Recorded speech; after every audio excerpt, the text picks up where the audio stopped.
रायगड, महाराष्ट्रासह देश विदेशातील ताज्या बातम्या पाहण्यासाठी मॅक्स इंडिया लाईव्ह चॅनलला सबस्क्राईब करा आणि बेल आयकॉन दाबायला विसरू नका. अजून माझ्या मनाला दुःख खूप झालं, पण चिंता बिलकुल झाली. दुःख याच्यासाठी झालं कारण की नायकांना ते दुःख मी माझ्या सासूंच्या डोळ्यात पाहिलं. एक त्यांचा भाऊ गेला, मी ते दुःख माझ्या सासूबाईंच्या डोळ्यात पाहिलं कारण की त्यांची बहीण त्यांना सोडून दिली. पण चिंता माझ्या मनात बिलकुल नव्हती एक कार्यकर्ती म्हणून, कारण की मला माहिती होतं तुम्ही सगळेजण बायांच्या पाठीशी मी एकाला सुद्धा फोन लावला नाही. कारण की मला असं वाटायचं जर मी तुम्हाला फोन लावला तर तो तुमचा अपमान असेल.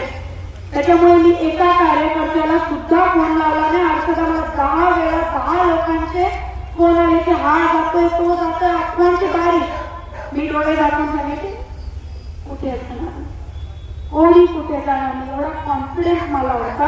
आणि तुम्ही मंडळी जे आज इथे आहात ते त्याच्या कॉन्फिडन्सचं प्रतीक आहे. मी खरंच अनिल बांधवांना धन्यवाद देते आणि भाई तुम्हाला धन्यवाद देते की तुम्ही लोकांना भेटायला हो म्हटला. तुम्ही आहात, आम्ही आहोत, झेंडा आहे. मी तुम्हाला आश्वासन देते अलिबाग मुरुड रोह्याचेच कार्यकर्ते सातशे अलिबागचे आहेत आणि सगळ्यात जास्ती कार्यकर्ते खारेपाटातले आहेत. प्रफुल्ल दादा किती बोलला माझे, आणि नाही प्रफुल्ल दादा माझी नजर फिरतीये. सगळ्यात जास्ती निलमताई आज कार्यकर्ते कुसुंबे, कुरडूस, कोयनाड अख्खा बसलेले त्यांचेच कार्यकर्ते, खूप चित्कार ड्रेवर सगळेच कार्यकर्ते आहेत. मला तुम्हाला एवढंच सांगायचे भाई, मला तुम्हाला सगळ्यांच्या वतीने येऊन काय आश्वासन, मला सगळ्यांच्या वतीने तुम्हाला आश्वासन द्यायचंय भाई. आम्ही सगळेजण एकत्र राहू, पक्षासाठी, झेंड्यासाठी, लोकांसाठी, गरिबांसाठी मेहनत करू आणि पुन्हा एकदा या लालबागची सत्ता या अलिबाग मुरुड रोहा आणि रायगडमध्ये एकदा पद्धतीने फरकावू. विकास करू नका.